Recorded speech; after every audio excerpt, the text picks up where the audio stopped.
इस लेक्चर के अंदर हम लोग जनाब देखेंगे सारी की सारी जो थ्योरीज़ हैं हम उनको डिस्कस करने की कोशिश करेंगे। उसमें सबसे पहले हम देखेंगे रियलिज़म क्या है, फिर हम देखेंगे कि लिबरलिज़म के बारे में देखेंगे, और लिबरलिज़म के बारे में देखने के बाद हम देखेंगे कंस्ट्रक्टिविज़म क्या होता है। ठीक है जी। कंस्ट्रक्टिविज़म के बाद हम देखेंगे कि मार्क्सिज्म क्या है। ठीक है। तो ये जो मार्क्सिस्ट, कंस्ट्रक्टिविस्ट और लिबरलिस्ट इंटरनेशनल सिस्टम को कैसे प्रिडिक्ट करते हैं हम ये देखने की कोशिश करेंगे। तो सबसे पहले हम लोग क्या देखते हैं, हम रियलिज़म के बारे में देखने की कोशिश करते हैं कि रियलिस्ट क्या समझते हैं।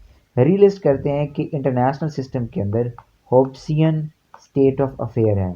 ऑप्शन से मुराद ये है कि यहाँ पे लड़ाई और वॉर जो है उसको प्रिवेंट नहीं किया जा सकता, ये आपकी होनी ही होनी है, क्योंकि आपका सिस्टम ही ऐसा है।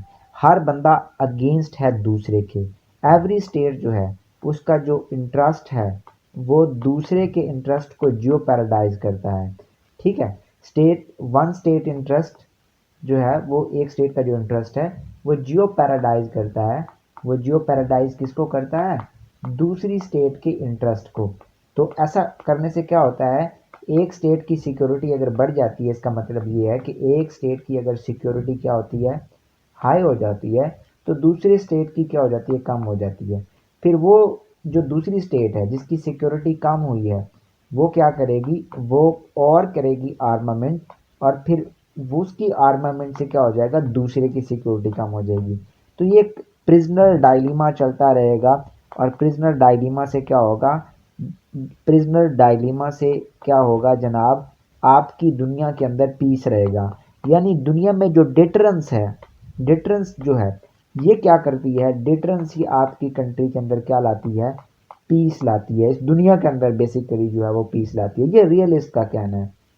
रियलिस्ट कहते हैं कि सिक्योरिटी के लिए आपको डिपेंडेंट होना पड़ता है अपने आप पे। आपको इंटरनल बैलेंसिंग करनी पड़ती है, एक्सटर्नल बैलेंसिंग करनी पड़ती है।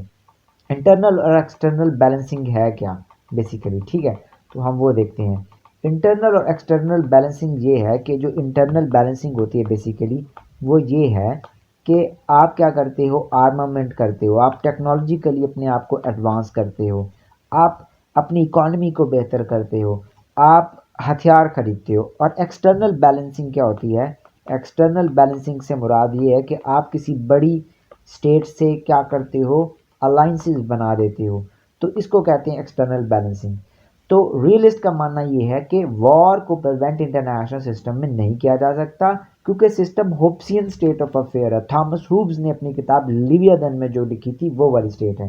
तो वो ये कहता है कि जब एक स्टेट का इंटरेस्ट दूसरी स्टेट के इंटरेस्ट को जो पैराडाइज करता है, इसका मतलब है एक स्टेट की सिक्योरिटी बढ़ेगी तो दूसरी की क्या हो जाएगी, कम हो जाएगी। और ऐसा होने से क्या होता है, फिर दोबारा दूसरी स्टेट जिसकी सिक्योरिटी कम होती है वो क्या करता है, वो आर्मामेंट करता है जनाब। वो क्या करता है, वो आर्मामेंट करेगा। उसकी आर्मामेंट से क्या होगा, प्रिजनर डायलेमा होगा। और डिटरेंस के साथ क्या होगा, आपकी डिटरेंस जो है, डिटरेंस से मुराद ये है कि एक स्टेट दूसरी से डरती रहेगी, इसी से दुनिया का पीस कायम रहेगा। जो रियलिस्ट हैं, रियलिस्ट का ये ख्याल है कि स्टेट ही जो है वो मेजर एक्टर है।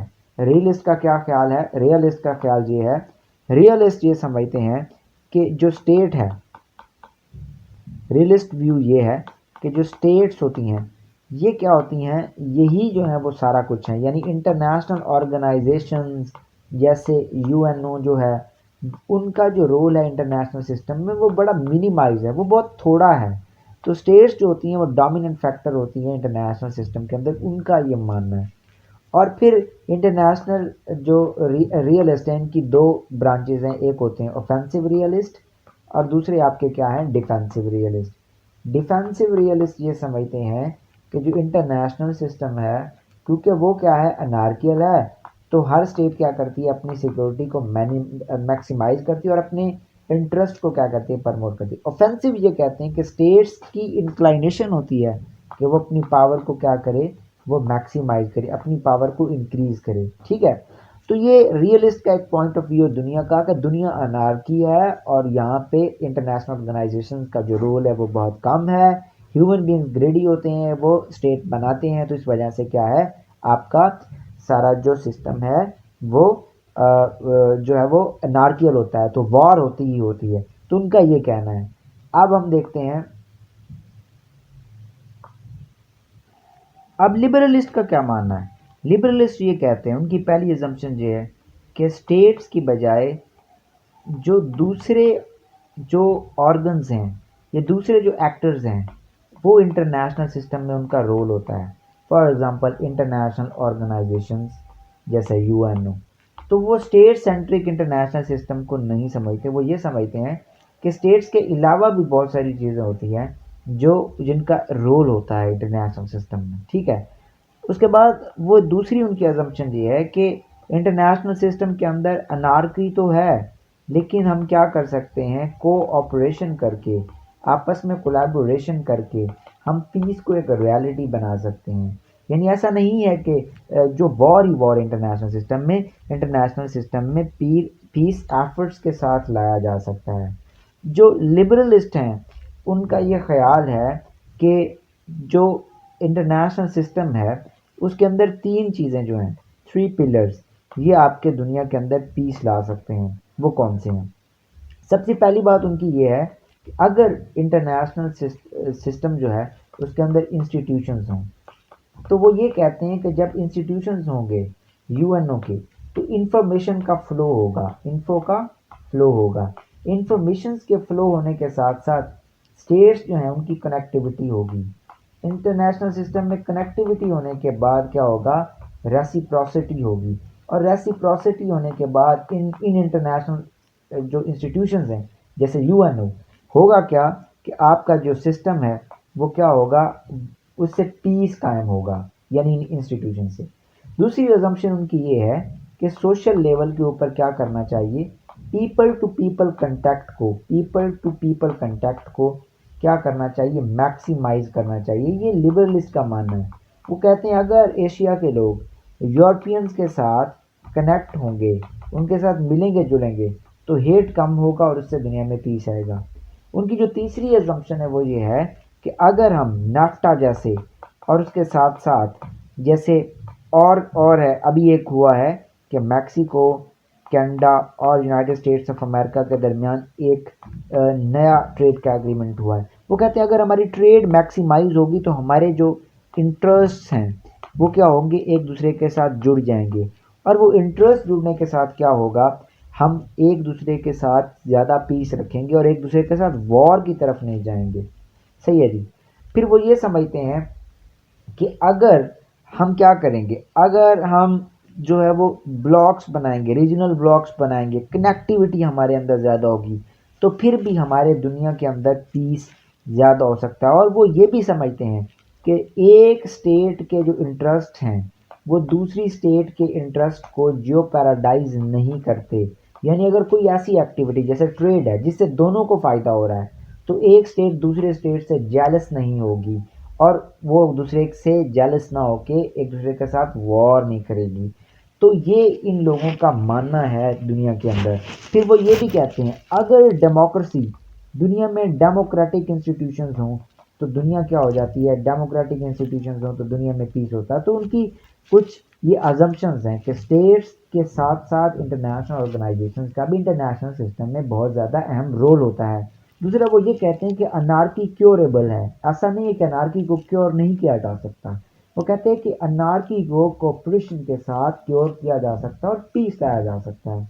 फिर वो तीन अपने पिलर्स देते हैं कि यूएनओ जैसी institutions, people to people contact और ज़्यादा से ज़्यादा ट्रेड इस दुनिया को पीसफुल बना सकती है।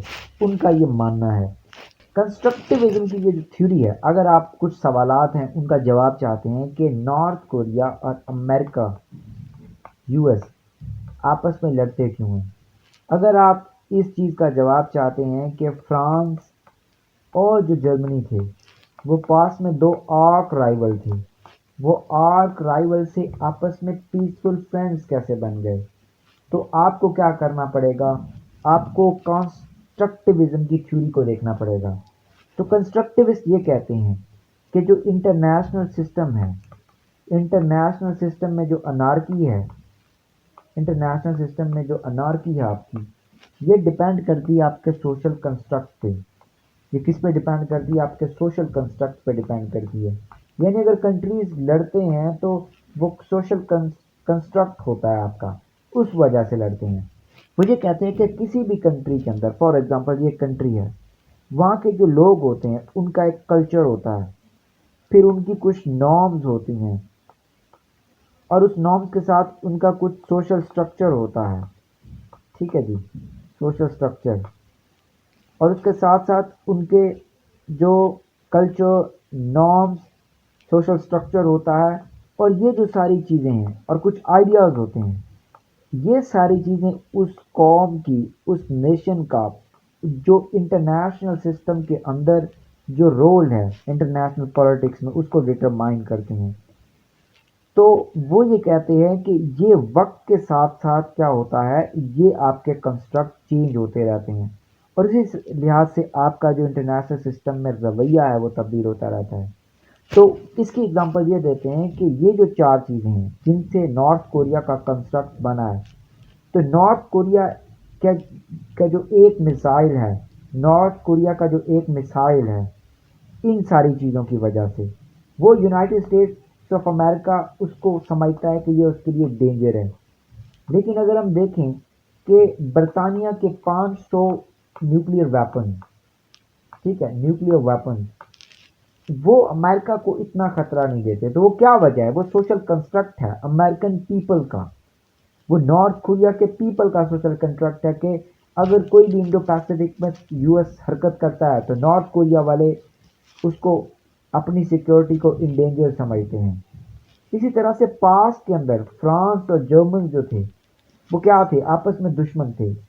लेकिन वक्त के साथ साथ ये जो आर्क राइवल्स हैं ये क्या हो गए? पीसफुल फ्रेंड्स बन गए, और आज ये यूरोप का जो बेस्ट पिलर्स हैं, जो यूरोप को लेकर चल रहे हैं, दोनों अपने साथ कंसेंसस के साथ, क्योंकि यहाँ के लोगों का सोशल कंस्ट्रक्ट चेंज हो गया है। अब वो एक दूसरे को दुश्मन नहीं समझते, अब वो एक दूसरे को दोस्त समझते हैं, उनकी वैल्यूज सेम हो गई हैं, तो इस वजह से वो एक दूसरे को दोस्त समझते हैं। तो जो कंस्ट्रक्टिविस्ट हैं ये कहते हैं कि इंटरनेशनल जो पॉलिटिक्स है उसके अंदर जो कॉन्फ्लिक्ट होता है ये कंस्ट्रक्ट पर डिपेंड करता है, और ये आपका कंस्ट्रक्ट चेंज होता जाता है, और उस कंस्ट्रक्ट चेंज होने से आपकी इंटरनेशनल पॉलिटिक्स में तब्दीली आ जाती हैं, या इंटरनेशनल पॉलिटिक्स की जो नॉर्म्स हैं वो आपकी चेंज हो जाती हैं। फॉर एग्जांपल, पहले स्लेवरी जायज़ थी, लेकिन आहिस्ता आहिस्ता लोगों ने समझना शुरू कर दिया अपने कल्चर, अपनी नॉर्म से कि ये गलत है, तो इंटरनेशनल सिस्टम से ये आहिस्ता आहिस्ता ख़त्म होना शुरू होगी। 1808 में अमेरिका में इस पर पाबंदी लग गई। उसके बाद अगर हम देखें तो पहले वुमेन राइट्स जो हैं वो इंटरनेशनल सिस्टम में उसकी कोई बात नहीं करता था स्टेट, लेकिन अब वो करती हैं। क्यों? क्योंकि इंटरनेशनल कंस्ट्रक्ट चेंज होने से इंटरनेशनल नॉर्म चेंज हो गई। उसके बाद आज हम इन्वायरमेंट की बात करते हैं, पहले हम इन्वायरमेंट को एक कॉन्स्पिरेसी समझते थे। तो ये सारी चीज़ें क्या हैं? ये सारी चीज़ें क्या हैं? ये वाली चीज़ें आप एक्सप्लेन कर सकते हैं कंस्ट्रक्टिविज्म की थ्योरी से, कि आपका जो कंस्ट्रक्ट होता है वो आपका जो इंटरनेशनल सिस्टम के अंदर जो रोल है उसको डिटरमाइन करता है, आपके कौन फ्रेंड्स हैं, आपके कौन दुश्मन हैं। अब हम मार्क्सिस्ट की थ्योरी पढ़ते हैं। मार्क्सिस्ट जो है वो क्लास, इंटरनेशनल पॉलिटिक्स को क्लास स्ट्रक्चर्स के ज़रिए से एक्सप्लेन करने की कोशिश करते हैं। उनका ये मानना है कि जो पावरफुल स्टेट्स होती हैं, जो पावरफुल स्टेट्स होती हैं वो क्या करती हैं? वो पावरफुल स्टेट्स जो वीक स्टेट्स होती हैं उनके ऊपर इंपीरियलिज्म लगाती हैं, और उनके नज़दीक जो इंपीरियलिज्म का लगना है वीक स्टेट्स के ऊपर, वो क्यों है? क्योंकि जो पावरफुल स्टेट्स हैं वो वीक स्टेट्स की मार्केट को क्या करना चाहती हैं? कैप्चर करना चाहती हैं। आज जब वो मार्केट को कैप्चर करती हैं तो वो क्या करती हैं? वो यहाँ पे एक्सप्लॉइट करती हैं लेबर को। एक्सप्लॉइट किसको करती हैं? लेबर को। और इन स्टेट्स को भी एक्सप्लॉइट करती हैं, इनके रिसोर्सेज को भी।